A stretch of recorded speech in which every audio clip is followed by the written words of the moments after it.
आजचं आपलं या बॅचमधलं संग्राम बॅचमध्ये पहिलं लेक्चर. या पहिल्या लेक्चरमध्ये आज आपण महत्त्वाच्या संकल्पना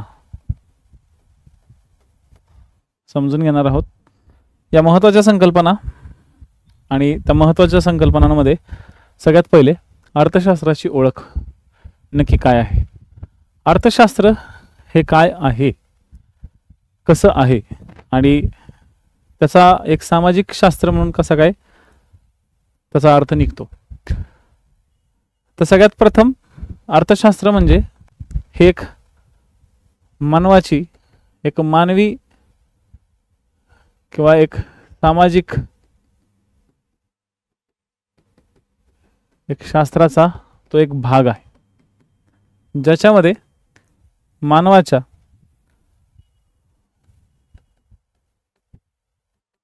आर्थिक क्रियांचा अभ्यास केला जातो. कशाचा अभ्यास केला जातो? आर्थिक क्रियांचा अभ्यास. मानवाच्या आजूबाजूला खूप काही ॲक्टिव्हिटी घडत असतात. जे ॲक्टिव्हिटीमधली सगळ्यात महत्त्वाची जी ॲक्टिव्हिटी आहे ती म्हणजे त्याच्या इतर गोष्टींचा भाग. इतर गोष्टी ओके. तर मानवाच्या ज्या आर्थिक क्रिया आहेत, जसं मानव ओके एखादी वस्तू खरेदी करतो किंवा त्याची विक्री करतो, मानव घर बांधतो किंवा कमावलेले पैसे सेव्ह करतो, म्हणजे आपण बचत करतो. मानव हे जे काही करतो, मानव हे जे काही करतो ह्या सगळ्या गोष्टींचा, या सगळ्या क्रियांचा अभ्यास म्हणजेच आपला अर्थशास्त्रांचा भाग. म्हणून आर्थिक ॲक्टिव्हिटी किंवा आर्थिक क्रिया, ठीक आहे, आर्थिक क्रिया ज्या ठिकाणी घडत राहतात मानवाच्या संदर्भात, मानवाच्या संदर्भात आर्थिक क्रिया जिथे घडतात, लक्षात घ्या आर्थिक क्रिया म्हणजे ज्या ठिकाणी संबंध पैशाचा असतो, ज्या ठिकाणी संबंध पैशाचा असतो. संबंध पैशाचा असेल तरच त्याला आपण आर्थिक क्रिया म्हणू. संबंध जर पैशाचा नसेल तर त्याला आपण आर्थिक क्रिया म्हणू का? नाही म्हणणार. म्हणजेच माणसाची ज्या ठिकाणी आर्थिक क्रिया संबंधित असते त्या आर्थिक क्रियेशी रिलेटेड असलेल्या शास्त्राला किंवा त्या क्रियेशी संबंधित असलेल्या घडामोडींचा अर्थशास्त्रामध्ये अभ्यास केला जातो. त्या कुठल्या कुठल्या क्रिया असतात? तर त्या असतात उत्पादन घेणे. आर्थिक क्रिया कोणत्या? तर त्यातली पहिली जी क्रिया असते त्या क्रियेला म्हटलं जातं उत्पादन घेणे.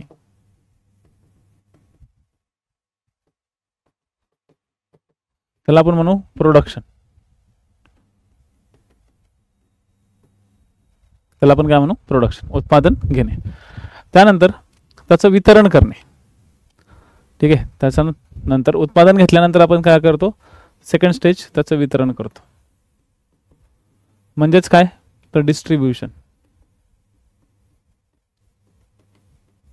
वितरण करतो की नाही? उत्पादन घेतल्यानंतर ते आपण काय घरात ठेवतो का?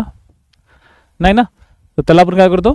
वितरित करतो. वितरित करतो म्हणजे त्याचं मार्केटमध्ये त्याला नेतो, त्याची विभागणी करतो. तिसरी जी गोष्ट असते त्याचं म्हणतात विनियमन. त्याचं विनियम करणे म्हणजेच देवाणघेवाण करणे, त्याची खरेदी विक्री करणे.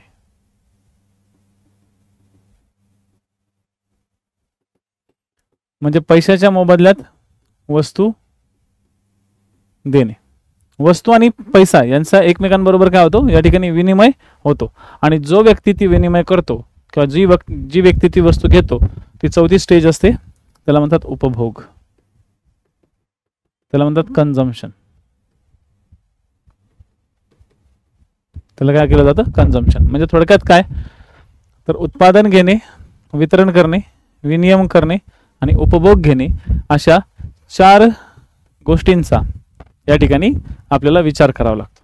म्हणजे मानवाच्या संदर्भात ज्या आर्थिक क्रिया असतात, मग आता हे कोणत्याही स्वरूपात तुम्ही घेऊ शकता. आता फॉर एक्झाम्पल एखादी व्यक्ती आहे, जी केक बनवते, एखादी स्त्री आहे, ही स्त्री काय करते, केक बनवते, तिचा तो एक साइड बिझनेस आहे, ती तिचं घरही सांभाळते. ओके, ती तिचा एक साइड बिझनेस म्हणून तिला एक थोडासा घर चालवण्यासाठी कुठे ना कुठेतरी ते एक फायदा व्हावा यासाठी ती काय करते, एक साइड बिझनेस चालवते. म्हणजे समजा या ठिकाणी ए नावाची एक व्यक्ती आहे, ए नावाच्या एका व्यक्तीनं किंवा एका स्त्रीनं आपल्या घराला व्यवस्थित चालवता यावं, आपल्या घरातला जो काही खर्च आहे, किराणा माल, घरातलं भाडं, घराचं इलेक्ट्रिसिटी बिल, घरातील टेलिव्हिजनच्या गोष्टी किंवा मोबाईलचे रिचार्ज, ओके, त्याचबरोबर DTHचं रिचार्ज, घरात असलेले जे छोटे मोठे खर्च आहेत, ह्या सगळ्या गोष्टी करण्यासाठी कुठल्याही व्यक्तीला पैसा लागतो, बरोबर की नाही. तुमच्यापैकी भरपूर असे लोक आहेत की जे आपलं घर चालवण्यासाठी काय करतात, पैसा कमवतात. तसं ए नावाची जी स्त्री आहे, आपण एक चित्र तयार करू. कधी पण आहे ना, अर्थशास्त्र चित्रांच्या द्वारे शिकताना खूप इंटरेस्ट येतो. ए नावाची व्यक्ती आहे, ए नावाच्या व्यक्तीला आपलं घर चालवायचं, तर तिने काय केलं, तिने घर चालवण्याच्या सोबत केक बनवण्याचा तिने एक व्यवसाय सुरू केला. तर ज्यावेळेस ती केक बनवते त्यावेळेस ती काय करते, तर उत्पादन घेते. म्हणजे तिने सगळ्यात पहिली प्रोसेस तर वर्कआउट केली. केक बनवण्यासाठी तिला कच्चा माल लागतो, म्हणजेच केक बनवण्यासाठी कच्चा माल ती काय करते, कच्चा माल ती बाजारातून आणते. ह्यालाच म्हणतात इनपुट. कच्चा माल ज्यावेळेस ती आणते तर त्यालाच काय म्हणतात अर्थव्यवस्थेमध्ये, इनपुट, म्हणजे आतमध्ये आणून टाकणे. आणि केक बनवल्यानंतर ज्यावेळेस केक तयार होतो त्यालाच म्हणतात आउटपुट. तर कच्चा माल प्रोसेस करून तिने आउटपुट म्हणजेच काय, पक्का माल बनवला. तिने काय बनवला, पक्का माल बनवला. कच्च्या मालावरती प्रोसेस करून ज्यावेळेस पक्का माल बनवला जातो तेव्हा तो बाजारात वितरित करण्यासाठी रेडी राहतो. लक्षात आली ही स्टोरी. एक स्त्री आहे, त्या स्त्रीने केक बनवण्याचा एक बिझनेस सुरू केला तिच्या घर चालवण्यासाठी. तर तिने काय केलं, कच्चा माल वापरला केक बनवण्यासाठी, त्याच्यातनं आउटपुट आला, पक्का माल बनवला, तिने केक विकायला सुरुवात केली. आता केक विकल्यानंतर त्याचं वितरण कुठं करायचं बरं, तर केक विकल्यानंतर त्याचं वितरण करण्यासाठी त्यांनी ठरवलं की आपण मार्केटमध्ये वितरण करू. म्हणून वितरणाची प्रोसेस आली. Okay, distribution. केक बनवून फक्त घरातच ठेवला तर खरंच ते डिस्ट्रीब्यूट किंवा विकला जाईल का, त्याचं विनिमय होईल का, त्याची देवाणघेवाण होईल का, नाही होणार. यासाठी त्या केकला काय करणं गरजेचं आहे, मार्केटपर्यंत नेणं गरजेचं आहे. मग मार्केटपर्यंत नेण्यासाठी तुम्हाला तो केक कुठल्या तरी एखाद्या दुकानामध्ये किंवा कुठेतरी ठेवावा लागेल, किंवा ए व्यक्तीला एखादं दुकान विकत घ्यावं लागेल आणि त्या ठिकाणी तिचं स्वतःची एक बेकरी सुरू करावी लागेल. आणि बेकरी सुरू करण्यासाठी तिला काय करावं लागेल, तर केक घरापासून त्या बेकरीपर्यंत नेणं यासाठी, किंवा बेकरीतच बनवणं आणि बेकरीतून वेगवेगळ्या ठिकाणी वितरित करणं यासाठी त्याला डिस्ट्रीब्युशन सिस्टीम म्हणजेच वितरण लागेल. म्हणजेच या ठिकाणी आली बेकरी. तिने केक बनवला आणि बेकरीतून तो विकण्यासाठी ठेवला. विकला नाही, विकण्यासाठी ठेवावं तर लागेल आधी, बरोबर का. Good evening. ठीक आहे, काय करावं लागेल, विकावं तर लागेल. मग आता केक बेकरीमध्ये ठेवला आणि बेकरीमधून आता लोकांना तो आवडायला लागला. म्हणजे आता या केक म्हणजे थोडक्यात आता त्या केकची मागणी वाढायला लागली किंवा तो केक लोकांना दिसायला लागला. मग त्याचं काय होईल, विनिमय, म्हणजे तो केक विकला जाईल. ज्यावेळेस केक विकला जाईल त्यावेळेस त्याचं काय होईल, विनिमय होईल. विनिमय म्हणजेच विनियम, म्हणजे खरेदी विक्री. विनिमय नाही, सॉरी, विनियम. त्याचं काय होईल, तर एक्सचेंज होईल. रुपयाच्या बदल्यात केक. बी व्यक्तीला समजा तो केक आवडला, त्याच्या मुलाचा वाढदिवस होता म्हणून तो त्या ठिकाणी आला, त्याने केक विकत घेतला, 1000 रुपये दिले आणि 1000 रुपयाचा चांगला 1-2 किलोचा केक तो घेऊन गेला बड्डेला. आता जो विकला गेलेला केक आहे तो कोणाकडे गेलेला आहे, आता बी कडे गेलेला आहे. बीच्या मुलाचा बड्डे, तर बीच्या मुलाच्या बड्डेमध्ये तो केक कापला गेला. बड्डेला भरपूर सारे लोक आले होते आणि त्या लोकांनी तो केक खाल्ला. तर त्याला काय म्हणलं जातं अर्थशास्त्रामध्ये, उपभोग. म्हणजे उपभोग घेण्यासाठी तुम्हाला खर्च करावा लागतो. बीला खर्च करावा लागला. का खर्च करावा लागला, कारण की त्याला उपभोग घ्यायचा होता. त्याला काय करायचा होता, उपभोग घ्यायचा होता. म्हणजेच अर्थशास्त्रामध्ये ह्या 4 प्रोसेस कायम असतात. उत्पादन घेणे, वितरण करणे, विनिमय करणे आणि उपभोग घेणे. या 4 प्रोसेस ज्या असतात ह्या 4 प्रोसेसलाच आपण जनरली अर्थशास्त्रामध्ये आर्थिक क्रिया असं म्हणतो. काय म्हणतो? आर्थिक क्रिया. याच्यामध्ये तुम्ही वेगवेगळ्या गोष्टींचा अभ्यास करू शकता. तुम्ही एका व्यक्तीचा अभ्यास करू शकता. ओके, लक्षात घ्या. अर्थशास्त्रामध्ये तुम्ही काय करू शकता तर वेगवेगळ्या व्यक्तींचा सुद्धा अभ्यास करू शकता. असं नाही की तुम्ही करणार नाही, तुम्ही वेगवेगळ्या लोकांचा सुद्धा अभ्यास या ठिकाणी करू शकता. Just 1 minute. अर्थव्यवस्थेत किंवा अर्थशास्त्रात कोणत्या बाबींचा अभ्यास केला जातो?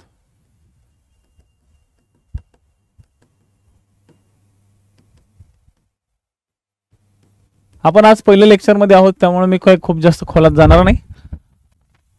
ठीक आहे. कोणत्या बाबींचा अभ्यास केला जातो? तर पहिली जी बाब आहे ती एक व्यक्ती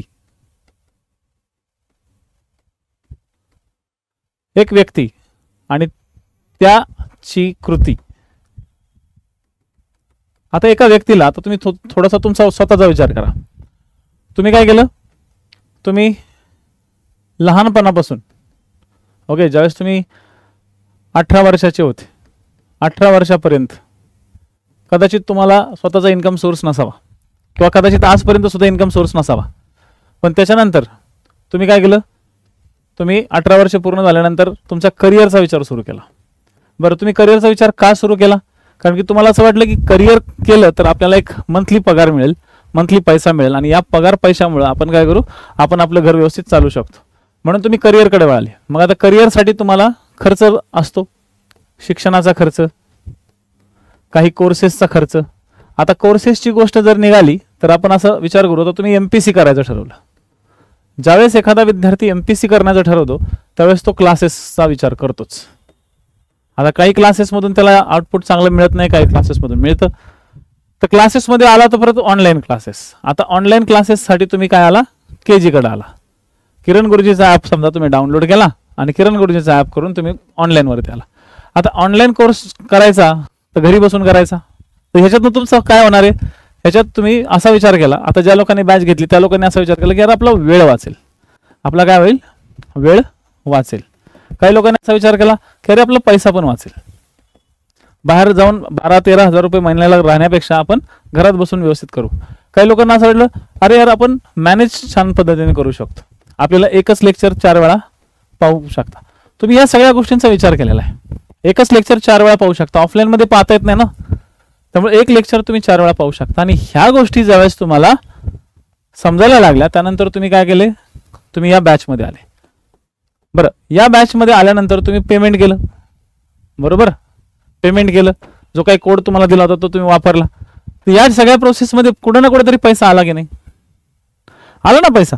म्हणजे या सगळ्या प्रोसेसमध्ये पैसा आला. एक साधारण व्यक्ती जरी असला तर एका साधारण व्यक्तीला बॅच जरी लावायची असली तरी तिथं तो पैसा आला. बरं ठीक आहे, चला. तुम्हाला असं वाटलं की तुम्ही आता कॉलेज कुमार झाले किंवा कॉलेज झालं किंवा तुम्ही आता 18 वर्ष पूर्ण झालं, तुमच्या घरच्यांना तुम्ही मोबाईल मागायला लागले. बॅच करायची तर तुम्हाला मोबाईल आलं. मग तुम्ही मोबाईलवरती गेले. मोबाईलवरती बरं, सगळ्यात पहिले मोबाईल विकत पण आणला तुम्ही. आधी कधीतरी विकत घेतलाच असेल. मोबाईल विकत घेतला त्याच्यासाठी सुद्धा तुम्हाला पैसे लागले. मग मोबाईलमध्ये तुम्ही सिम कार्ड विकत घेतलं. ओके, तर सिम कार्डलाही पैसे लागले. बरं, मोबाईलच्या सिम कार्डचा तुम्ही रिचार्ज मारायला लागले, तिथं सुद्धा तुम्हाला पैसे लागले. या प्रत्येक प्रोसेसवरती तुम्हाला काय होत गेले? पैसे लागत गेले. थोडक्यात एक व्यक्ती जे काही कृती करतो या प्रत्येक कृती मागं तो काय करतो? पेमेंट करतो. ओके, पेमेंट करतो किंवा प्रत्येक कृती मागे जो पैसा त्याला लागतो त्याच पैशाचा अभ्यास म्हणजे अर्थशास्त्र. ही सगळी आपल्या मानवाच्याच आजूबाजू घडणाऱ्या सगळ्या गोष्टी आहेत. बँकिंग कुणाच्या अवतीभोवती? प्राण्यांच्या अवतीभोवती बँकिंग फिरतं का मानवाच्या अवतीभोवती बँकिंग फिरतं?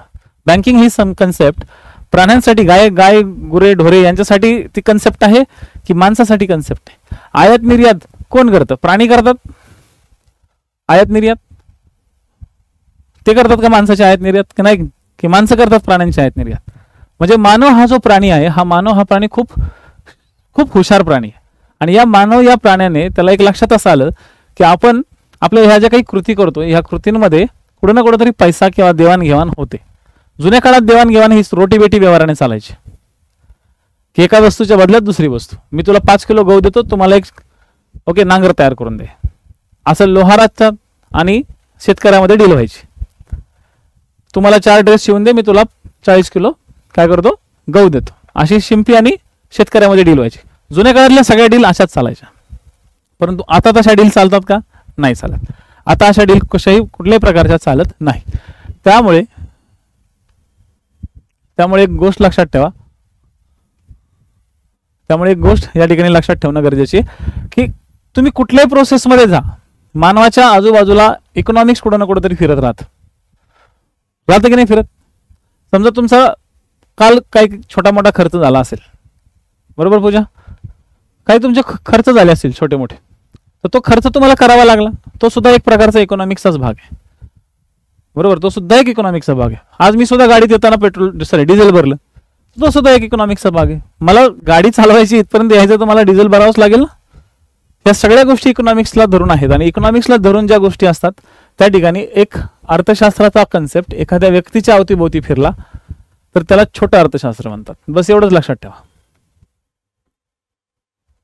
आपल्याला सोप्या भाषेत पहिले समजून घ्यायचं. एकदम लय हायफाय भाषा जर वापरायला लागलो ना तर पहिल्याच लेक्चरमध्ये तुम्ही बोर होऊन जाल. आणि पुढचे प्रत्येक लेक्चर अशाच पद्धतीने मी पूर्ण आवाका समजून तुम्हाला एक स्टेज मी तुम्हाला शिकवणार आहे. त्यावेळेस फक्त समजून घेण्याचा प्रयत्न करा. आणि मी जे लेक्चर्स घेणार आहे त्याचे ऑलरेडी लेक्चर्स तिथे लागलेले असतात. हे लेक्चर्स जे मी घेणार आहे ते ऑलरेडी लेक्चर लागलेले असल्यामुळे तुम्हाला काय करायचंय की ऑलरेडी एक सेट करून ठेवायचं की चला आपल्याला हे लेक्चर्स या दिवशी कंप्लीट करायचे म्हणून.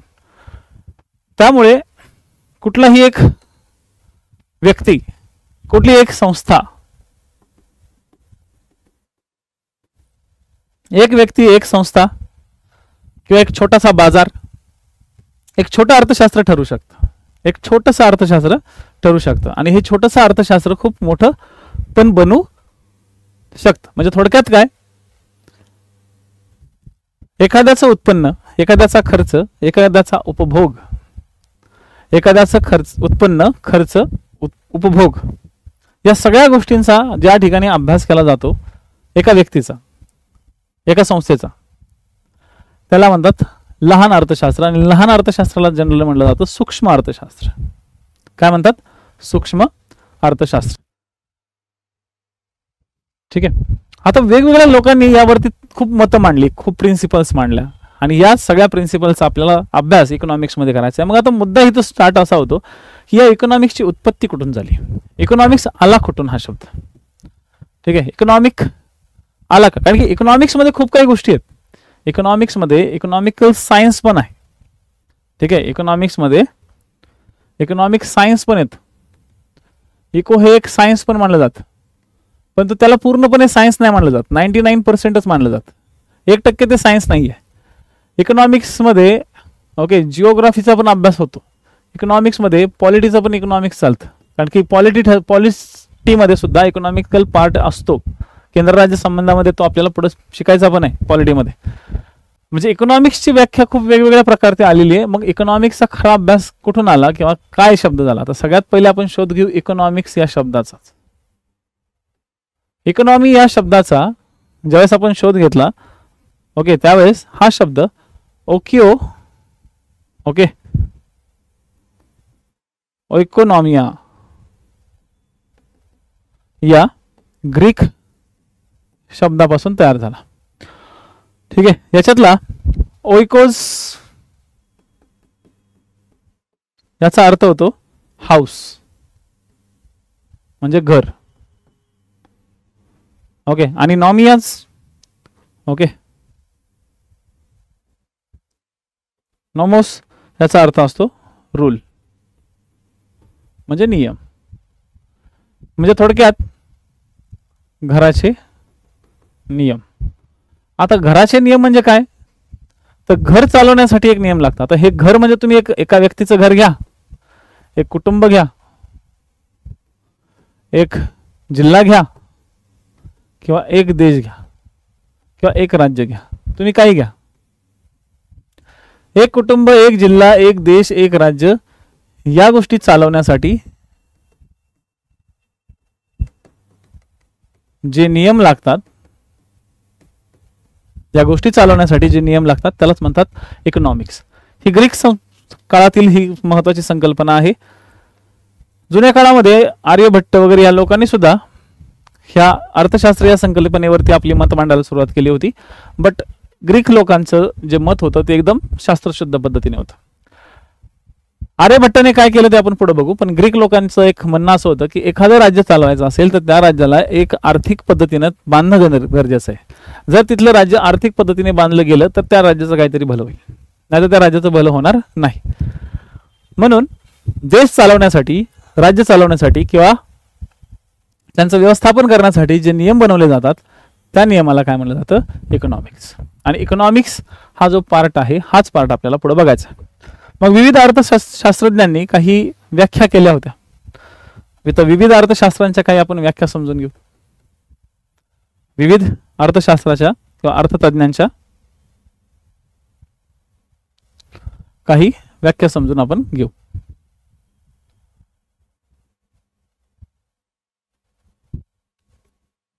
त्यातले पहिले व्यक्तिमत्व विष्णुगुप्त. ठीक आहे, विष्णुगुप्त म्हणून ओळखले जाणारे कौटिल्य महाशय, ज्यांनी चंद्रगुप्त मौर्याला गादीवर बसवलं आणि मौर्य साम्राज्याची नीव ठेवली. तर विष्णुगुप्त किंवा कौटिल्य किंवा चाणक्य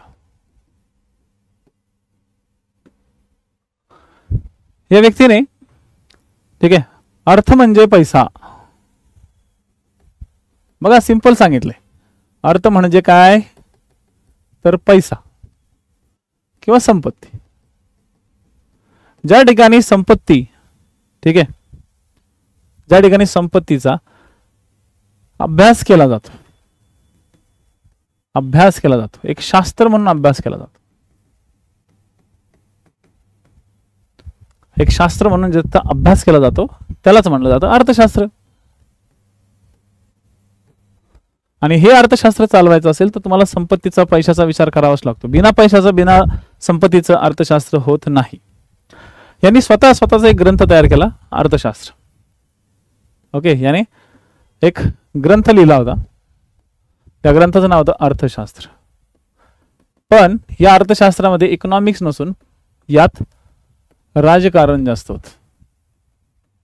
आणि ह्या राजकारणामध्ये कर, या राजकारणामध्ये वित्त व्यवस्था कशी असावी याबद्दलचे काही महत्वाचे सल्ले दिले गेले होते राजाला.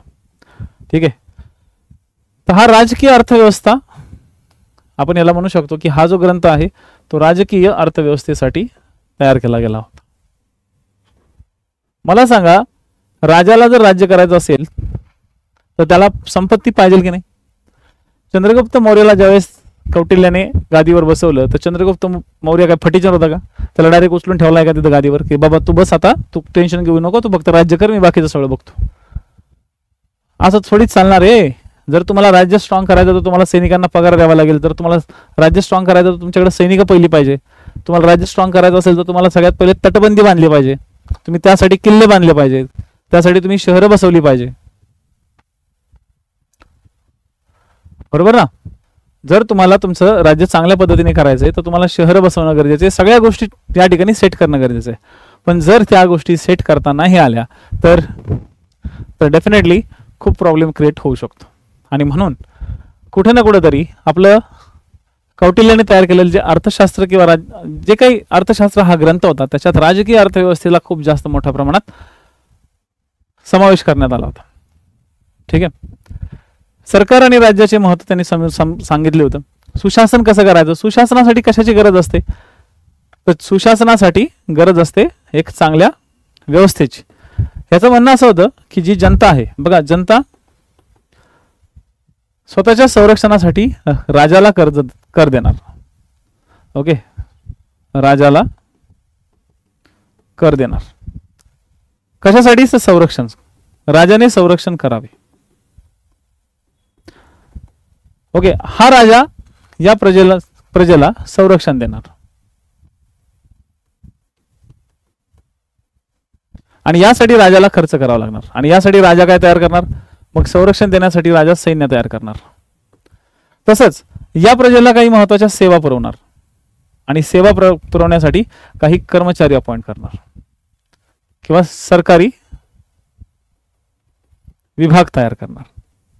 आणि या सरकारी विभागाचा खर्च कुठून चालणार, तर जनतेच्याच आलेल्या पैशातून चालणार. जनतेच्या आलेल्या पैशातूनच राजा आपल्या राज्याचे सगळी काही करणार, व्यवस्थापन करणार. म्हणजे राजाने 50% खर्च हा संरक्षणासाठी केला पाहिजे, राजाने 25% खर्च हा दान धर्मासाठी वापरला पाहिजे आणि राजाने 25% खर्च हा स्वतःसाठी ठेवला पाहिजे. म्हणजे राजाची तिजोरी किंवा राजाची जी तिजोरी आहे ती खाली नाही पडली पाहिजे. अशाच प्रकारे राजाने आपलं व्यवस्थापन करावं आणि काम करावं. याच गोष्टीला राजकीय अर्थव्यवस्था असं म्हणतात.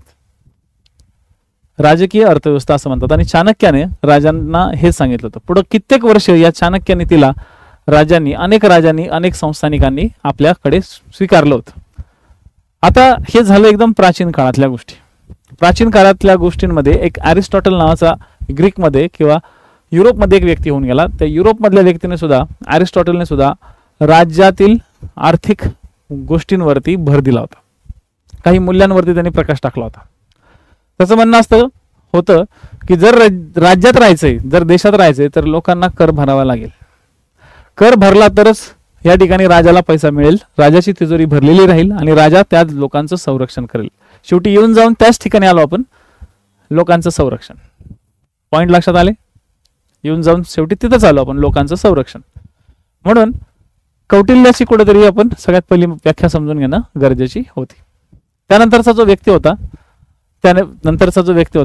तो व्यक्ती होता कोणता, तर अर्थशास्त्राचा जनक म्हणून ओळखला जाणारा ॲडम स्मिथ.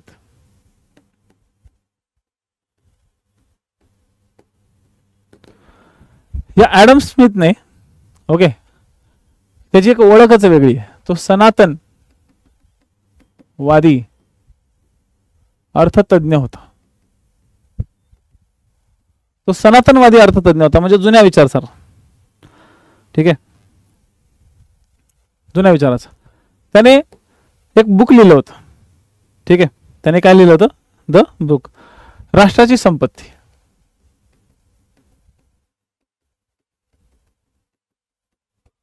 हा ग्रंथ त्याने लिहिला होता. जो ग्रंथ लिहिला होता 1776. 1776 मध्ये या राष्ट्राच्या संपत्तीचा जो ग्रंथ त्याने लिहिला होता, या ग्रंथामध्ये त्याने संपत्ती आणि त्या संपत्तीचं स्वरूप, ओके, यांच्या उत्पत्तीची कारणे आणि विवेचन, एखाद्या राज्याची किंवा एखादा देश जो आहे, या देशाची संपत्ती निर्माण कशी होऊ शकते, त्याचं वितरण कसं होऊ शकतं,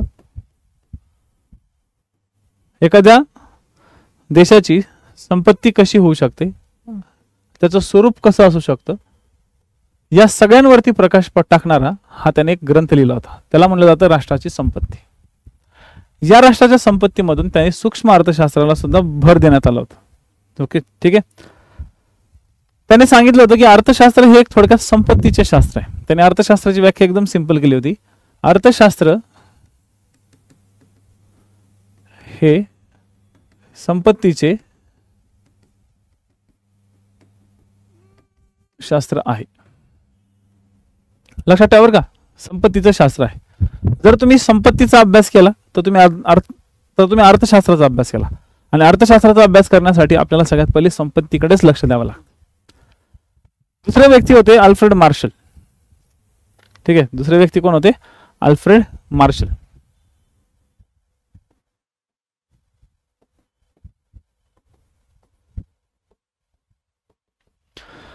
अल्फ्रेड मार्शल यांनी सुद्धा एक पुस्तक लिहिलं होतं, the principle of economics. Principles of economics म्हणजेच अर्थशास्त्राची मूलतत्वे.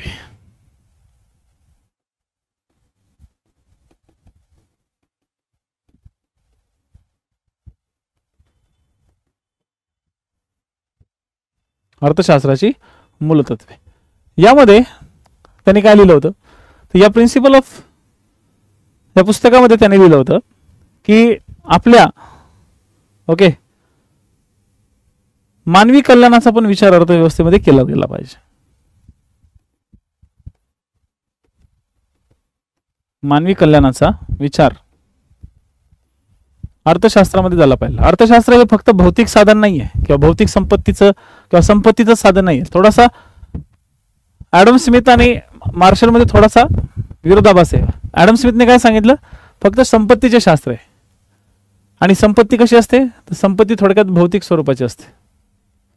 म्हणजे कसं, एक तर संपत्ती तुमची पैशात मोजली जाते किंवा संपत्ती तुमची काही मालमत्तेमध्ये, जशी जंगम मालमत्ता किंवा स्थावर मालमत्ता यामध्ये मोजली जाते. जंगम किंवा स्थावर मालमत्ता याच्यामध्ये मोजली जाते. दुसरा कुठला याच्या मागचा रोल नसतो. त्यामुळे अर्थशास्त्र हे एक संपत्तीचे शास्त्र आहे. हे कोणी म्हटलं होतं, ॲडम स्मिथने. परंतु याला असं वाटलं, प्रिन्सिपल ऑफ इकॉनॉमिक्स मध्ये त्यांनी हे लिहिलं की अर्थशास्त्रामध्ये फक्त संपत्तीचा अभ्यास नाही केला जात, बोरिंग होऊन जाईल ते अर्थशास्त्र. फक्त संपत्ती संपत्ती संपत्ती संपत्ती, तिथं ते नाही करायचं. तर तिथं काय करायचं, अर्थशास्त्र हे मानवी कल्याणाचा पण अभ्यास करू शकतं. अर्थशास्त्रातून तुम्ही मानवी कल्याण पण करू शकता, लक्षात घ्या. म्हणजे संपत्ती तर आहेच, मान्य आहे आम्हाला. मार्शल काय म्हणे, संपत्ती आहे ओके, आम्हाला ते मान्य आहे की आपण संपत्तीचा विचार करतोय, पण संपत्तीच्या विचारासोबत मानवी कल्याण पण होऊ शकतं की नाही. मला सांगा, मगाशी आपण अचं उदाहरण घेतलं ज्याला केक बनवायचा होता. त्याने आर्थिक क्रिया विचार करून, त्याने आर्थिक क्रियांचा विचार करून त्याने स्वतःसाठी किंवा स्वतःच्या उदरनिर्वाहासाठी केकचा बिझनेस सुरू केला. त्यातनं त्यांनी काय साध्य केलं, त्यांनी फक्त संपत्ती जमवली का. त्याला केकचा बिझनेस हा फक्त आणि फक्त संपत्ती जमवण्यासाठी करायचा होता का, तर नाही. त्याला केकचा बिझनेस मानवी कल्याण पण करायचं होतं. संपत्ती तर बनवेलच तो, पण सोबत मानवी कल्याण पण करेल. कारण की त्या केकच्या बिझनेसमधून त्याला जो फायदा होणार आहे, या फायद्यातून त्याला काय मिळणार आहे, त्याला व्यवस्थित त्याच्या मुलांना शिक्षण मिळेल, त्याचं एक जीवनमान चांगलं सुधारेल. तो आजारी पडला तर डॉक्टरकडे जाण्यासाठी त्याकडे पैसा असेल, डॉक्टरला देण्यासाठी. थोडक्यात कसल्याही प्रकारचे काही इश्यूज आले तरी त्याच्याकडे पैसा राहील. आणि जर त्याच्याकडे पैसा राहील तर ऑब्व्हियसली त्याचं जीवन काय झालं, एकदम परफेक्ट झालं.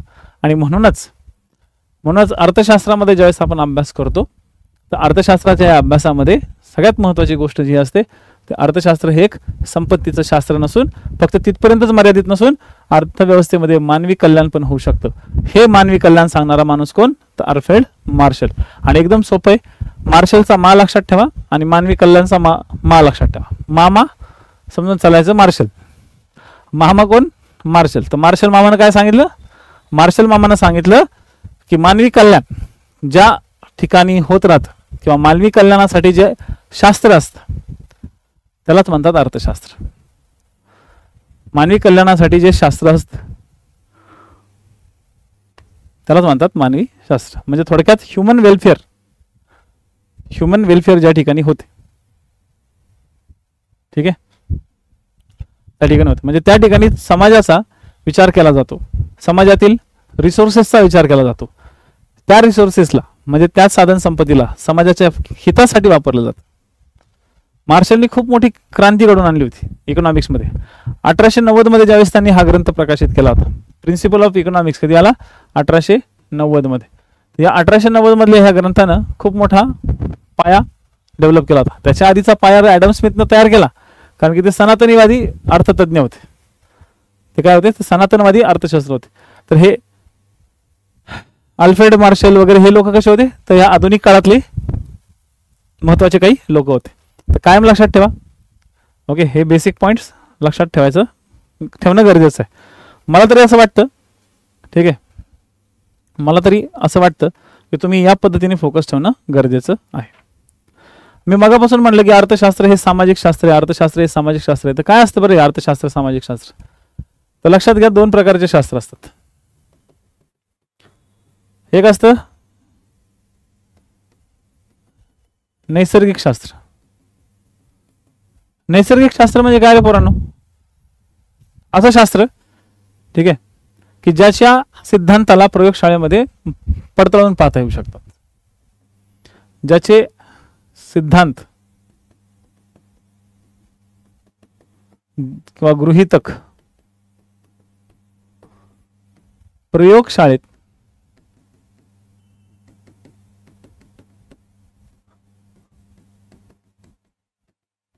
पडताळून पाहता येतात,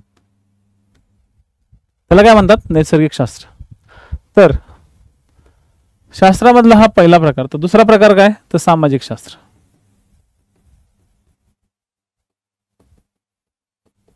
सामाजिक शास्त्रामध्ये प्रयोगशाळेत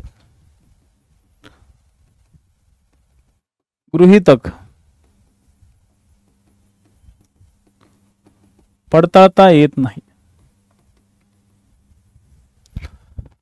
सामाजिक शास्त्रामध्ये प्रयोगशाळेमध्ये गृहीतक पडताळता येत नाही. म्हणजे या ठिकाणी गृहीतकाला कुठं ना कुठंतरी काय आहे? खंड पडतो. म्हणून सामाजिक शास्त्र जे आहे हे सामाजिक शास्त्र थोड्याफार प्रमाणामध्ये 100% प्युअर नसतं. भूगोल उदाहरणार्थ कोणतं देता येईल? भूगोल, राज्यशास्त्र आणि अर्थशास्त्र,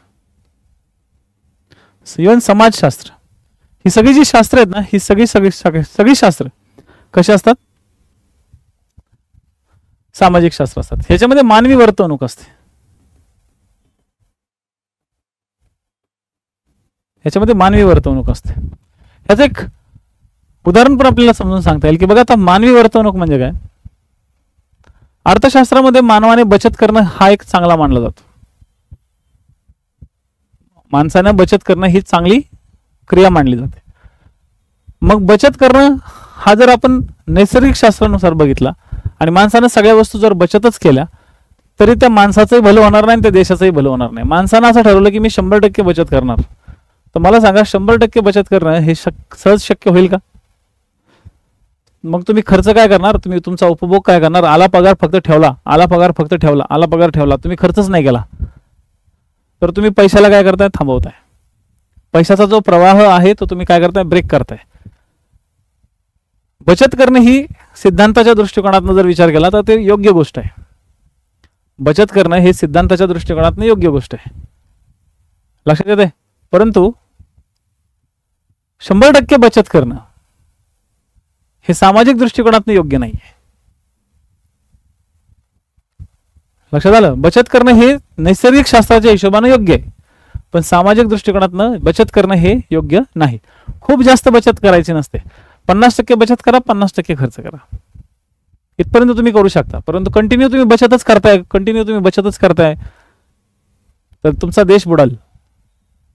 विचार करा तुम्ही थोडासा की तुम्ही जर बचत केली तर काय होईल? पैसाच खर्च नाही केला तर तुमचं राहणीमान चांगलं होईल का? तुम्ही चांगले नवीन नवीन ड्रेस घ्याल का? नाही घेणार. तुम्ही व्यवस्थित राहाल का? तुम्ही मेकअपचं साहित्य घ्याल का? ओके, तुम्हाला बघितलं तर 4 लोक घाबरतील, काही काही लोक कोम्यात जातील, असा अवतार तुमचा होऊन जाईल. नाही तुम्ही सांगितलं नाही, तुम्ही म्हणा नाही मी चेहरा धुण्यासाठी क्रीमच नाही लावणार किंवा मी चेहरा धुण्यासाठी साबणच नाही घेणार, मी फक्त पाण्याचा वापर करणार, नाही तुमचा चेहरा व्यवस्थित राहणार. मला काय म्हणायचं समजलं? ठीक आहे. म्हणून मानवी वर्तणुकीचा अभ्यास सामाजिक शास्त्रामध्ये केला जातो आणि नैसर्गिक शास्त्राचा अभ्यास म्हणजे एकदम प्रयोगशाळेमध्ये तापून सुलाकून त्याला चेक केला जातो. याला म्हणतात सामाजिक शास्त्र आणि नैसर्गिक शास्त्र. तर हे 2 पॉइंट लक्षात आले, हे 2 संकल्पना लक्षात आले. सगळ्यात पहिले आज संकल्पनांचा अभ्यास व्यवस्थित करा. आज जर संकल्पनांचा अभ्यास तुमचा व्यवस्थित झाला तर समजायचं तर अर्थशास्त्रामध्ये तुम्ही आज खूप चांगल्या गोष्टी तुम्ही शिकल्या. त्यानंतर आधुनिक काळामध्ये काही अर्थतज्ञ असे डेव्हलप व्हायला लागले की ज्या अर्थतज्ञांनी खूपच मोठ्या प्रमाणात एक पॅटर्न तयार करायला सुरुवात केली. आणि त्याच्यातले काही अर्थतज्ञ होते जुन्या काळातील आणि काय होते नव्या काळातील.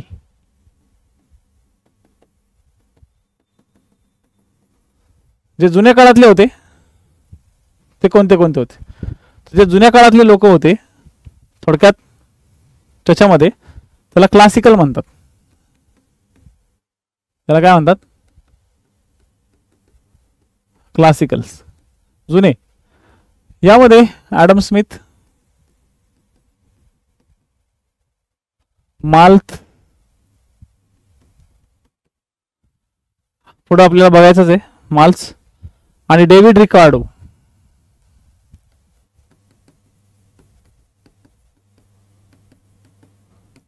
हे फक्त संपत्तीच करायचे. हे संपत्ती तर शास्त्र म्हणायचे अर्थशास्त्राला. तर नव्या काळातील जे लोक होते त्यांना म्हणलं जातं ओके मॉडर्न. त्यांना काय म्हणलं गेलं? मॉडर्न. नव्या काळातील जे लोक होते मॉडर्न. ठीक आहे, म्हणजे थोडक्यात 20व्या शतकातले.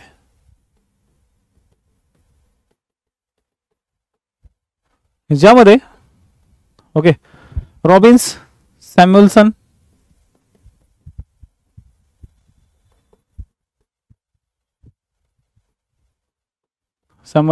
बॅनर्जी, ओके क्रुगमॅन इत्यादी.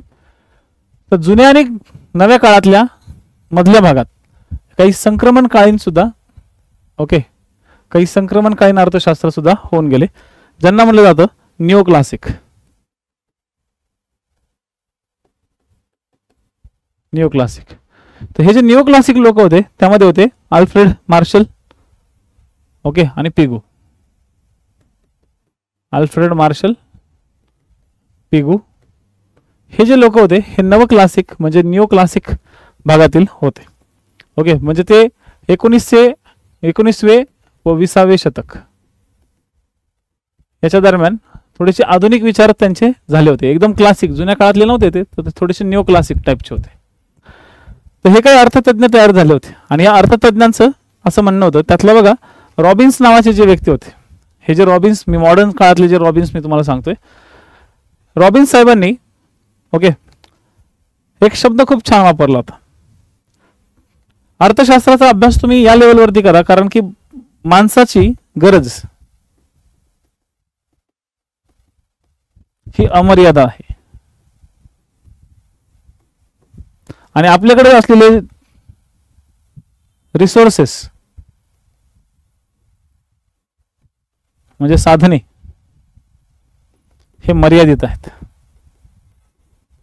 आहेत का नाही? आपल्याकडे दगडी कोळसा, खनिज तेल हे सगळे काय आहेत? मर्यादित आहेत. रिसोर्सेस आपले मर्यादित आहेत, पण आपल्या गरजा अमर्यादित आहेत की नाही? गरजा अमर्यादित. ठीक आहे, तर आता गरजा अमर्यादित आहेत आणि मर्यादित रिसोर्सेस आहेत, यांचा मेळ घालताना जे मानवी वर्तन तयार होतं, मेळ घालताना मानवी वर्तनाचा अभ्यास जिथे केला जातो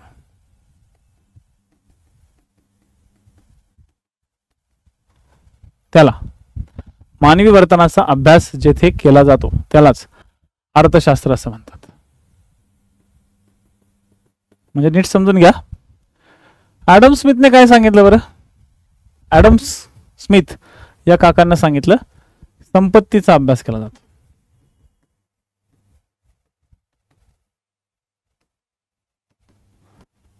ओके, त्यानंतर ठीक आहे, नंतर मामाने काय सांगितलं? मार्शल मामानं मानवी कल्याणाचा अभ्यास केला जातो. अर्थशास्त्रात कशाचा अभ्यास केला जातो? मानवी कल्याणाचा अभ्यास केला जातो. मामानं काय सांगितलं? मानवी कल्याणाचा अभ्यास. यानं काय सांगितलं? ॲडम स्मिथ काकानं संपत्तीचा अभ्यास. ह्यांना तर जनकच म्हणलं जातं. हे जनकवाले लोक, हे मामा. आणि नवयुगामधल्या रॉबिन्सनने काय सांगितलं? नव्या काळातला रॉबिन्सने काय सांगितलं की आपल्या माणसाच्या लय अमर्याद गरजा आहेत. माणसाला हे पाहिजे, ते पाहिजे. माणसाला जर टू व्हीलर आली तर त्याला वाटते कार पाहिजे, कार आली तर त्याला म्हणते ऑडी पाहिजे, ऑडी आली तर त्याला म्हणते विमान पाहिजे, हेलिकॉप्टर घे म्हणा, फिर इकडे तिकडे. तर माणसाच्या ज्या गरजा आहेत ह्या अमर्याद, आणि ह्या अमर्याद गरजांची त्याला पूर्तता करायची असेल तर त्याच्याकडे साधने मात्र मर्यादित आहेत. साधनं कशी आहेत? मर्यादित आहेत. तर ज्यावेळेस साधनं मर्यादित असतील, आता गरजा अमर्यादित असतील, तर या दोघांचा मेळ त्याला घालायचा आहे. आणि ज्यावेळेस त्याला मेळ घालायचा आहे त्यावेळेस त्याचं वर्तन कसं असणार, त्याला काय करावं लागणार ह्या सगळ्या गोष्टी अचीव करण्यासाठी. तर या वर्तनाचा जिथं अभ्यास केला जातो त्याला म्हणतात अर्थशास्त्र. सिंपल गोष्ट लक्षात ठेवा. तर हा आहे महत्वाचा मुद्दा. एकदा तुम्हाला हे पॉइंट्स सगळ्या गोष्टी लक्षात, या जर सगळ्या गोष्टी लक्षात आल्या तुम्हाला, तर सगळ्यात असं समजून घ्या की तुम्हाला अर्थशास्त्र आता समजायला लागलं. की पहिल्या पॉइंट मध्ये काय होतं, फक्त संपत्तीचं शास्त्र म्हणजे अभ्यास. इव्हन कौटिल्यने पण तेच सांगितलं की नाही, पैशाचा अभ्यास ज्या ठिकाणी केला जातो त्याला अर्थशास्त्र म्हणतात.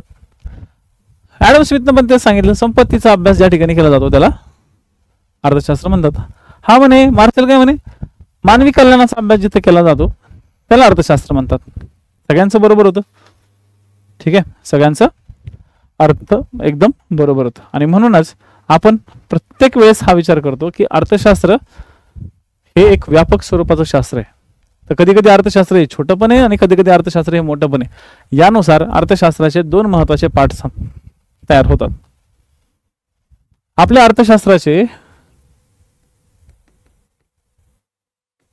अर्थशास्त्राच्या शाखा.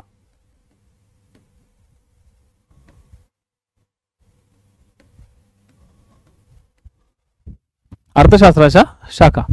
तर अर्थशास्त्राच्या दोन महत्वाच्या शाखा आहेत. ठीक आहे. रॅग्नर फ्रिश नावाच्या एका व्यक्तीनं या शाखा 1933 साली तयार केल्या होत्या. रॅग्नर फ्रिश 1933 मध्ये त्याने वर्गीकरण केलं होतं. हे वर्गीकरण कसं होतं समजून घ्या. एक होतं सूक्ष्म अर्थशास्त्र,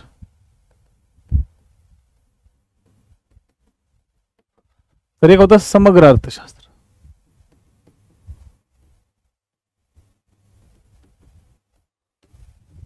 सूक्ष्म अर्थशास्त्र आणि दुसरं होतं समग्र अर्थशास्त्र. तर अर्थशास्त्राच्या वर्गीकरणामध्ये या दोन गोष्टी खूप इम्पॉर्टंट आहेत. रॅग्नर फ्रिश यांनी हे वर्गीकरण या ठिकाणी मांडलं होतं. तर सूक्ष्म अर्थशास्त्र आणि समग्र अर्थशास्त्र या दोघांमध्ये ज्यावेळेस आपण सूक्ष्म अर्थशास्त्राचा विचार करतो, ठीक आहे, सूक्ष्म अर्थशास्त्राचा विचार करतो तेव्हा ह्याचा इंग्लिश मधला शब्द खूप इम्पॉर्टंट ठरतो, मायक्रो. लक्षात घ्या, मायक्रो. मायक्रो याचा अर्थ सूक्ष्म. ओके, मायक्रो या शब्दाचा उत्पत्ती मिक्रोस या ग्रीक शब्दापासून झालेला आहे. मिक्रोस. सूक्ष्म अर्थशास्त्रामध्ये लहान लहान आर्थिक क्रियांचा अभ्यास केला जातो. पट्टा लिहून ठेवायचा. ठीक आहे, वाट नाही बघत बसायची. मी म्हणणार नाही लिहून घ्या रे, मग तुम्ही लिहिणार आरामशीर, तसं नाही. पट्टा काय करायचं, लिहून ठेवायचं. तर या अर्थशास्त्रामध्ये काय करायचं, या अर्थशास्त्रामध्ये छोट्या छोट्या म्हणजे लहान लहान क्रियांचा, आर्थिक क्रियांचा अभ्यास केला जातो. आणि जेव्हा लहान लहान आर्थिक क्रियांचा अभ्यास या ठिकाणी होतो, ठीक आहे, म्हणजे फॉर एक्झाम्पल ग्राहक आणि विक्रेता यांचा संबंध, ग्राहक विक्रेता संबंध, ठीक आहे, एखादं कुटुंब किंवा साप्ताहिक बाजार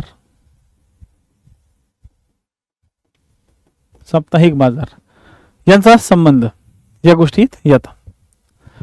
ठीक आहे, म्हणजे थोडक्यात काय, एकदम अर्थव्यवस्थेचं सूक्ष्म पद्धतीनं विस्तारण किंवा अभ्यास केला जातो. सूक्ष्म पद्धतीने, एकदम सूक्ष्म छोट्यातल्या छोट्या गोष्टींचा अभ्यास या ठिकाणी केला जातो. आणि यामुळे आपल्या अर्थव्यवस्थेतले जे काही छोटे मोठे गोष्टी आहेत, जसं वस्तूची किंमत, ओके,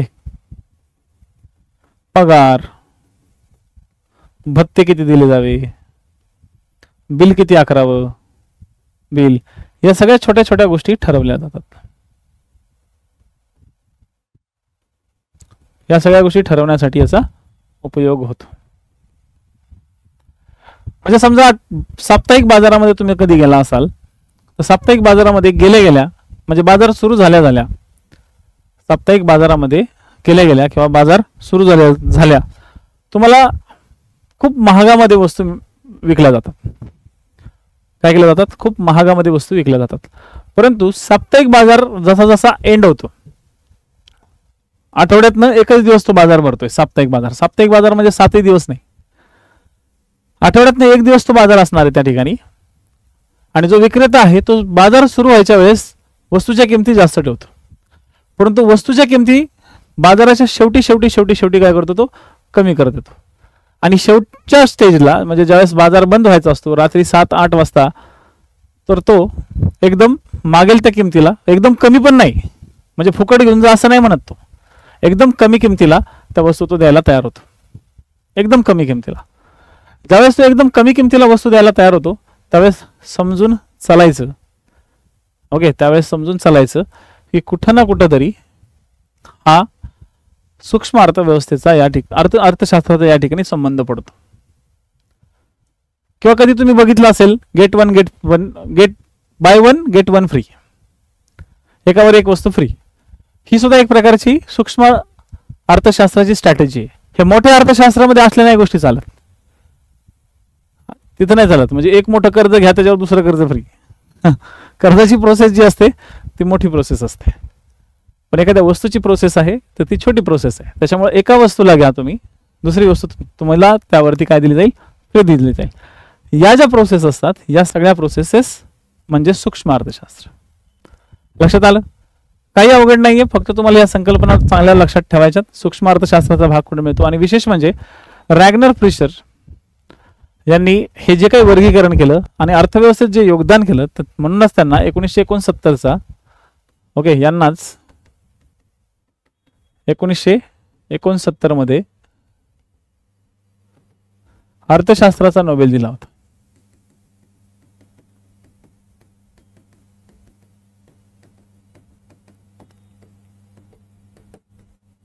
पहिला ते फर्स्ट 1969 मध्ये पहिला अर्थशास्त्राचा नोबेल त्यांनाच दिला होता.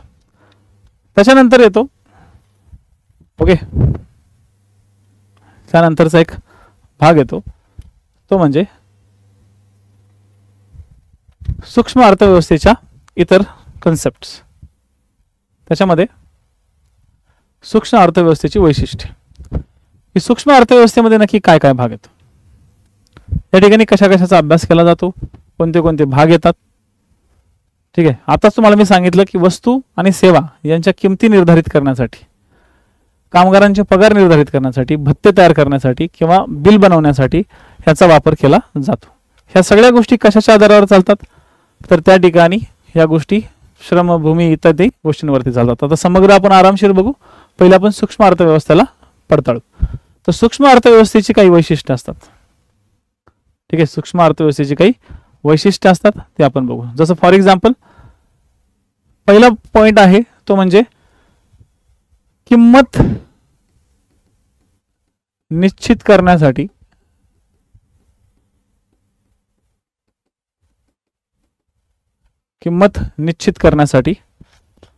ओके याचा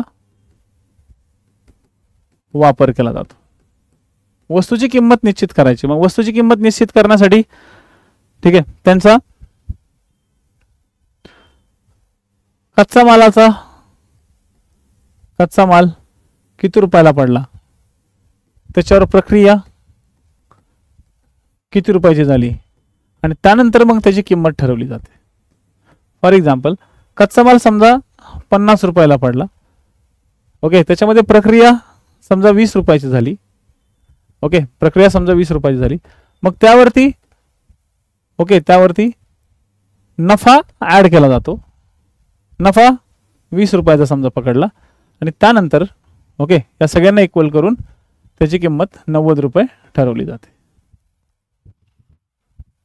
ठीक आहे, 50 रुपये कच्च्या मालाला, प्रक्रियेसाठी 20 रुपये, नफा 20 रुपये समजा. चला आपण ह्याच्यामध्ये 90 रुपये करून प्लस कर पण लावले, कर 10 रुपये तर वस्तूची किंमत झाली 100 रुपये.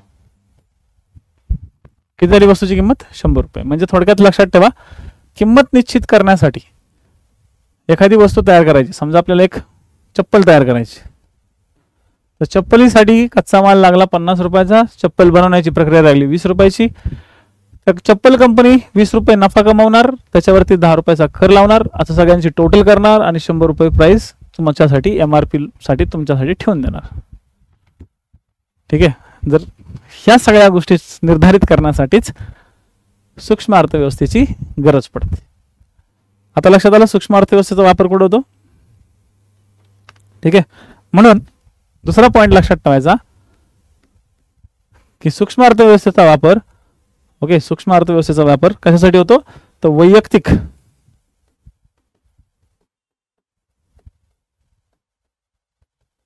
घटकांचा अभ्यास करण्यासाठी होतं. म्हणजेच काय? तर एखादा उद्योग, जसं कापड उद्योग, फक्त कापड उद्योग, कापड उद्योगात समजा काही संप तयार झाले किंवा काही समस्या तयार झाल्या, तर या समस्यांचा अभ्यास करण्यासाठी किंवा त्या समस्या संपवण्यासाठी, तो संप कमी करण्यासाठी आणि कापड उद्योग एकदम फ्लुएंट मध्ये चालला पाहिजे यासाठी या ठिकाणी अभ्यास केला जातो किंवा बाजाराचा अभ्यास केला जातो. त्यानंतर कुठेतरी बाजार समतोल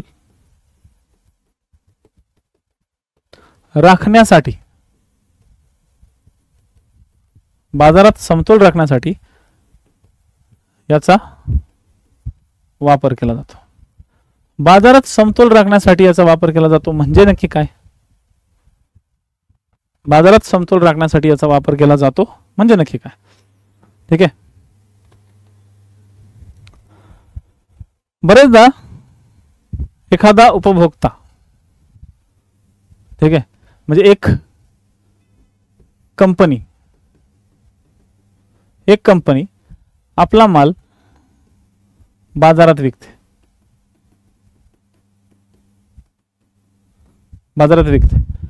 जर बाजारात विकत असताना, ओके, बाजारात विकत असताना ती एकच माल जर विकत राहते, एकच माल विकत राहिली किंवा तिने खूप मोठ्या प्रमाणात तो माल बाजारामध्ये टाकला एकाच कंपनीने, तर त्या कंपनीची मोनोपोली तयार होते. तर ही मोनोपोली तयार नाही झाली पाहिजे. अशा जर मोनोपोली तयार झाल्या तर कंपन्या किंवा इतर कंपन्यांना बिझनेस करता येणार नाही आणि कुठं ना कुठेतरी समतोल डॅमेज होईल. समतोल काय होईल? डॅमेज होईल. म्हणून काही ठराविक, ओके, आंशिक समतोल म्हणजेच एखाद्या वैयक्तिक कंपनीला माल बाजारात टाकण्यापासून थोडंसं थांबवणं किंवा एखाद्या कंपनीचा माल खूप जास्त बाजारात नाही आला पाहिजे असा प्रयत्न ज्या ठिकाणी केला जातो तो सूक्ष्म अर्थव्यवस्थेत केला जातो. कारण की जर एखादा प्रॉब्लेम क्रिएट झाला, एखाद्या समजा आता एक चीनची कंपनी आणि ती आपल्या भारतात खूप मोठ्या प्रमाणात तिचा मोबाईल पाठवते, तर बाजारात सगळीकडे तिचाच मोबाईल झाला, तिने मोठ्या प्रमाणात ॲडव्हर्टाइजमेंट केली आणि लोकांनी तो मोबाईल विकत घ्यायला सुरुवात केली, तर काय होणार? तर त्या ठिकाणी डेफिनेटली एक प्रॉब्लेम क्रिएट होणार. बाकीच्यांचे मोबाईल विकले नाही जाणार आणि एकाच मोबाईल कंपनीला जास्त चालना मिळणार. मग बाकीच्या मोबाईल कंपन्या पडण्याचा चान्सेस असतात, अर्थव्यवस्था डॅमेज होऊ शकते. म्हणून कुठेतरी समतोल राखणं गरजेचं असतात. ठीक आहे. म्हणजे थोडक्यात एखादा नग, ओके, एखादा नग बाजारात वाढला,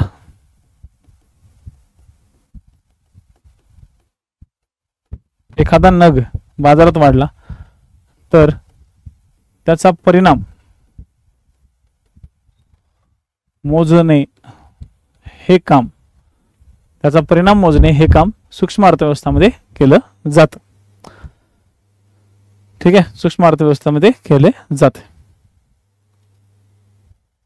म्हणजे सूक्ष्म अर्थव्यवस्थेमध्ये फक्त वैयक्तिक घटकच आहेत, हे ब्रॉड कन्सेप्ट मध्ये घुसत नाही. म्हणजे मोठ्या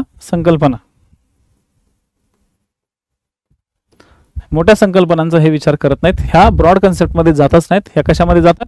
तर या फक्त आणि फक्त आपल्या एका छोट्या छोट्या गोष्टींमध्ये जास्त करतात. याच्यातून आपल्याला काय फायदा होतो? ठीक आहे, याच्यातून आपल्याला काय सगळ्यात महत्त्वाचा फायदा जो होतो तो काय? याच्यातून सगळ्यात महत्त्वाचा फायदा होतो ते म्हणजे किंमत कशी ठरवायची, किंमत निश्चिती, आपल्याला किंमत निश्चितीमध्ये फायदा होतो. ठीक आहे. त्यानंतर दोन चलन आणि त्यांचा विनिमय किंवा एखाद्या वस्तूचा जर आपण व्यापार केला तर त्या वस्तूच्या व्यापाराचा परिणाम, इवन दोन देशांमधील संबंध, कारण की इथं दोनच देशांमधला संबंध आहे ना, त्याने अख्ख्या जगाचा संबंध नाही ना, दोन देशांमधला संबंध आहे, पूर्ण जगाचा संबंध नाहीये. ठीक आहे. त्यानंतर सरकारी खर्च, ओके, सरकारी खर्च, त्याचबरोबर एखाद्या योजनेचा फायदा, जे योजना असतात, एक योजना बरं का, एक योजनेचा इतर योजनांवर पडलेला परिणाम, इतर योजनांवर पडलेला परिणाम, या गोष्टींचा या ठिकाणी काय होईल, भाग समजून घ्यायचा आहे. ओके. तर सूक्ष्म अर्थव्यवस्थेचे महत्व तुम्हाला आता या ठिकाणी क्लिअर झालं. आता सूक्ष्म अर्थव्यवस्था म्हणजे एकदम लहान अर्थव्यवस्था, म्हणजे छोट्या छोट्या गोष्टी किंवा एकदम सिंगल गोष्टी. यानंतर यानंतर जे महत्वाची कन्सेप्ट येते ते येते समग्र अर्थशास्त्र. समग्र अर्थशास्त्र म्हणजे मॅक्रो, म्हणजे ते याला मोठे अर्थशास्त्र म्हणतात. यात मोठ्या मोठ्या गोष्टींचा विचार केला जातो, जसं आयात निर्यात. एका वस्तूची आयात आणि निर्यात नाही, संपूर्ण देशाची. दुसरी बँकिंग सिस्टीम, बँकिंग व्यवस्था. पूर्ण कर प्रणाली, किंमत वाढ, म्हणजे मोठ्या गोष्टी ज्या काही असतील, ह्या सगळ्या मोठ्या गोष्टींचा ज्या ठिकाणी विचार केला जातो त्याला म्हणतात समग्र अर्थशास्त्र. आता या समग्र म्हणजेच मॅक्रो या शब्दाची उत्पत्ती कुठून झाली? ओके, तर याचा माक्रोस ग्रीक शब्द होता. या माक्रोस या ग्रीक शब्दापासून मॅक्रो, आणि मॅक्रो याचा अर्थ होता मोठा. ठीक आहे. मॅक्रो मध्ये काय होतं, मायक्रो मध्ये काय, मायक्रो मध्ये होतं छोट्या छोट्या गोष्टी, मॅक्रो मध्ये मोठ्या मोठ्या गोष्टी. म्हणजे यातून संपूर्ण, लक्षात ठेवा रे पोरांनो, संपूर्ण देशाची स्थिती आपल्याला समजते. म्हणजे अक्षरशः देशात तेजी कधी येते, देशात मंदी कधी येते, देशात भाववाढ कधी होतो, एखादी युद्ध कसे चालतात, अगदी युद्धाचा पण विचार, युद्धाचा अर्थशास्त्रात परिणाम काय होतो. इवन आता बघा, आता आज रिझल्ट लागला असेल. ओके, या रिझल्ट नंतर देशातील शेअर मार्केट, या ठिकाणी डेव्हलप झालं. रिझल्ट लागला, देशातील शेअर मार्केट डेव्हलप झालं, आणि ह्या सगळ्या शेअर मार्केटमुळे काय झालं, काही शेअर्स एकदम दनादन वाढले. ह्या सगळ्या ज्या गोष्टी होतात, ह्या सगळ्या गोष्टी कशामध्ये येतात, तर समग्र अर्थशास्त्रामध्ये येतात. म्हणजे थोडक्यात काय, समग्र अर्थशास्त्र, ठीक आहे, समग्र अर्थशास्त्र ह्या खूप व्यापक गोष्टी असतात. पूर्ण अर्थशास्त्राचं विवेचन येतं, पूर्ण देशाची स्थिती. आता पूर्ण देशाच्या स्थितीमध्ये काय काय येतं, तर सगळ्यात पहिले सरकार, सगळ्यात पहिले काय येतं तर सरकार. ठीक आहे, सगळ्यात पहिल्या गोष्टी येतात सरकारच्या. ठीक आहे, सगळ्यात पहिले सरकार. सरकार नंतर काय येतं, सरकार नंतर येतात महत्वाच्या संस्था. आपण त्याला सरकारी संस्था पण म्हणतो, सरकारी किंवा खाजगी. ठीक आहे, त्यानंतर येतात जनता. सरकार, संस्था, जनता यांच्यातले संबंध, आणि त्यानंतर येतात काही विदेशी संस्था. विदेशी घटक, म्हणजे त्यामध्ये येतात परकीय गुंतवणूक, परकीय व्यापार, परकीय संघटना. कुठं ना कुठेतरी यांचा इंटरलिंक असतो. या संस्थेशी लिंक असतात, या जनतेशी लिंक असतात, या सरकारशी लिंक असतात आणि सरकार त्याच्याशी लिंकिंग असतं. कुठं ना कुठेतरी यांचा आहे ना खेळ खंडोबा चालू असतो, नुसता गुंता असतो, एकदम एकदम गुंतडा गुंतडा गुंतडा, लयच मोठ्या मोठ्या प्रमाणातले गुंतडे असतात इथं. मोठ्या प्रमाणात काय राहतं इथं, एकदम गुंतलेला घटक या ठिकाणी काम करतो. काय करतो तो गुंतलेला घटक या ठिकाणी काम करतो. पूर्ण एकमेकांवरती डिपेंड असतात. म्हणजे सरकार संस्था चालवते, सरकारी असो किंवा खाजगी असो, कुठे ना कुठेतरी त्यांचा संबंध होतो. आता एक उदाहरण घेऊ आपण. सरकारने समजा एक ONGC नावाची कंपनी स्थापन केली. ही कंपनी म्हणजे थोडक्यात सार्वजनिक कंपनी आहे. पण या सार्वजनिक कंपनीमध्ये खाजगी लोकांची सुद्धा गुंतवणूक आलेली आहे. आता ONGC मध्ये खाजगी लोकांनी गुंतवणूक केली. मग या खाजगी लोकांना गुंतवणूक केल्यामुळे या संस्थेचा पैसा वाढला. ONGCने वेगवेगळ्या देशांमध्ये गुंतवणूक केली. म्हणजे oil and national gas limited या कंपनीने विदेशी क्षेत्रामध्ये सुद्धा जाऊन गुंतवणुकी करायला सुरुवात केल्या. तिथूनही त्यांनी पैसा कमवायचा प्रयत्न केला, तिथूनही पैसा आपल्या भारतात आणायचा प्रयत्न केला. या सगळ्या प्रोसेसेस ज्या वेळेस एकत्रित काम करतात, त्याला म्हणतात समग्र अर्थशास्त्र. सिंपल आहे, डोक्याला काही एवढा शॉर्ट द्यायचा नाही, एकदम शांत डोक्याने विचार करायचा की समग्र अर्थशास्त्रामध्ये नक्की घटक काय आहे. समग्र अर्थशास्त्रामध्ये सगळ्यात महत्वाचा जो घटक आहे तो हाच आहे. ज्यावेळेस सरकारी संस्था, सरकार, जनता, विदेशी घटक, परकीय गुंतवणूक या सगळ्यांचा गोतावळा ज्यावेळेस काम करत राहतो त्याला म्हणतात समग्र. मोठं. मायक्रोमध्ये काय होतं, मायक्रोमध्ये एकदम सूक्ष्म बाजारातला व्यापारी, विक्रेता, कस्टमर, एक बँकेचा एक ग्राहक, यांचा जो संबंध आहे ना, हा संबंध कशामध्ये होता, हा संबंध जनरली निर्माण होतो एका सूक्ष्म अर्थशास्त्रामध्ये. कशामध्ये होतो, सूक्ष्म अर्थशास्त्रामध्ये. तर मायक्रो आणि मॅक्रो अशा ज्या दोन कन्सेप्ट असतात या नीट समजून घ्या.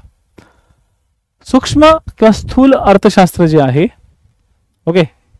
या स्थूल अर्थशास्त्राच्या महत्वाच्या ज्या घटना आहेत किंवा घटक आहेत हे खूप जुन्या काळापासून झालं. स्पेशली जॉर्ज मेनार्ड केन्स या व्यक्तीनं समग्रलक्षी अर्थशास्त्राचा एक दृष्टिकोन दिला. याच्या मागे केन्सचा मोठा वाटा आहे.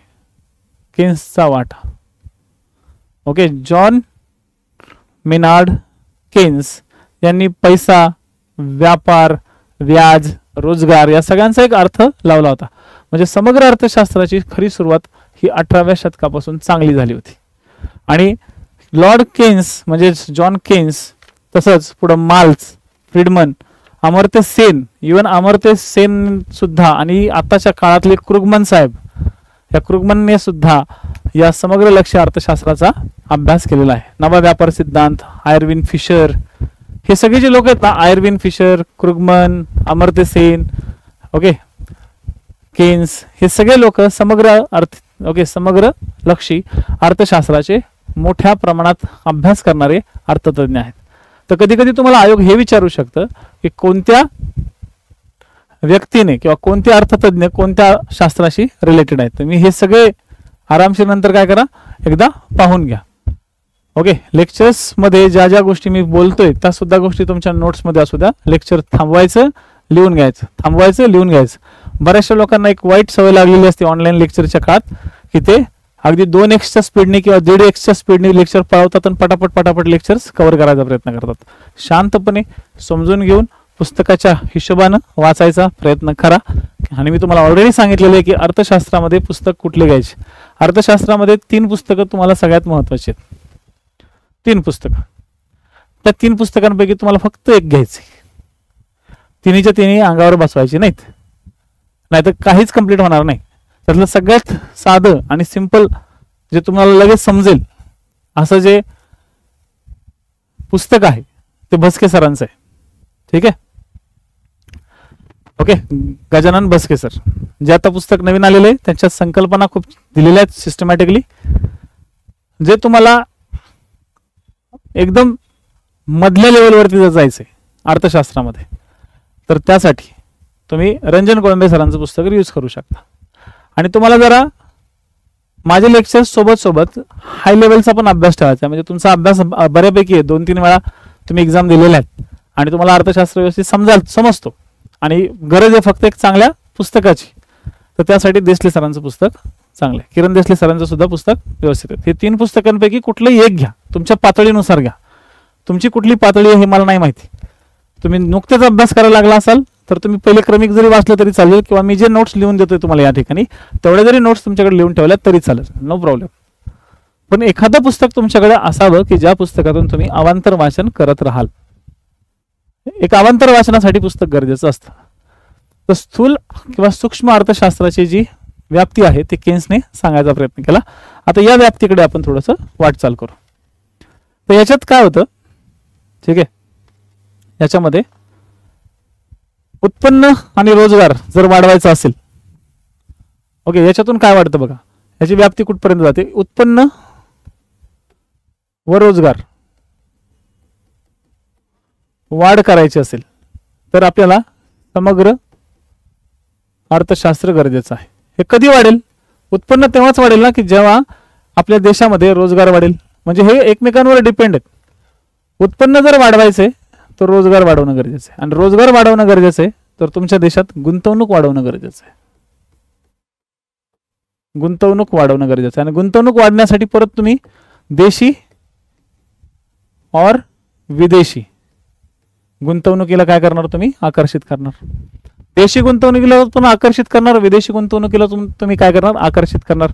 म्हणून उत्पन्न व जर रोजगार जर तुम्हाला वाढवायचा असेल, लक्षात घ्या, उत्पन्न आणि रोजगार जर तुम्हाला वाढवायचा असेल तर तुम्हाला गुंतवणुकीत वाढ करणं गरजेचं आहे.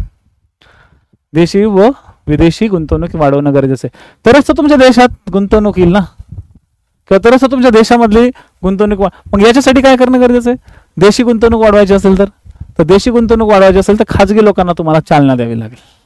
आणि आपल्या भारतात 1991 पर्यंत खाजगी गुंतवणूकदारांना चालनाच दिली जात नव्हती. 91 नंतर आपल्या देशामध्ये चालना दिली गेली. त्यावेळेस आपण उदारीकरण, खाजगीकरण, जागतिकीकरणाची तरतूद केली त्यावेळेस, किंवा ते धोरण स्वीकारलं त्यावेळेस 1991ला. लक्षात घ्या, कुठेतरी स्थूल अर्थशास्त्र आपल्या भारतात सुद्धा आहे. कारण की आपल्या देशात तुम्हालाही माहिती आहे की आता सध्या 21 वर्षापासून तर 24 वर्षापर्यंतचा जो युथ आहे, जो तरुण आहे, तो जॉब मिळवण्यासाठी खूप धडपडतोय. एमपीसी करणारे सगळ्यात जास्त विद्यार्थी कुठल्या वयाचे आहेत, तर हे 24 वर्षापर्यंतचे जास्त असतात. अगदी 30व्या वर्षी 32व्या वर्षी जागा झाला आणि तो एमपीसी करायला लागला असं सहसा खूप कमी दिसतं. हे खूप रेअर आहे, खूप रेअर आहे. तो अगदी त्याला शेवटच्या 3 वर्ष लक्षात आलं राहिले होते वयाचे, त्यावेळेस जागा झाला नाही मला एमपीसी करायची, खूप कमी आहे. आणि अशी खूप हाताच्या बोटावर मोजणारे लोक आहेत तिथं. पण आपला जो युथ आहे तो युथ रोजगारासाठी मरमर करतोय की नाही. मग त्यासाठीच ह्या गोष्टी समजून घ्या की जेव्हा उत्पन्न वाढवायचं असेल तर रोजगार वाढवावा लागतो, रोजगार वाढवायचा असेल तर गुंतवणूक वाढवावं लागते. ठीक आहे, लक्षात. आपल्या देशामध्ये रोजगार कधी कधी खाली पण पडतो, आणि त्याला कारण म्हणजे आपल्या देशात येणारी मंदी. मंदी आली तर आपल्या देशातला रोजगार जातो, रोजगार गेला तर आपल्या देशातलं उत्पन्न जात, आपल्या देशातली गुंतवणूक जाते, आपल्या देशातल्या सरकारचा तिजोरी कमी पडते, सगळं कमी होतं जर आपल्या देशात मंदी आली तर. हे पॉईंट लक्षात घ्या बरं का, आपल्या पद्धतीने व्यवस्थित लिहा. आणि जर देशामध्ये तेजी आली तर, तेजी आली तर मजाच येते आहे ना.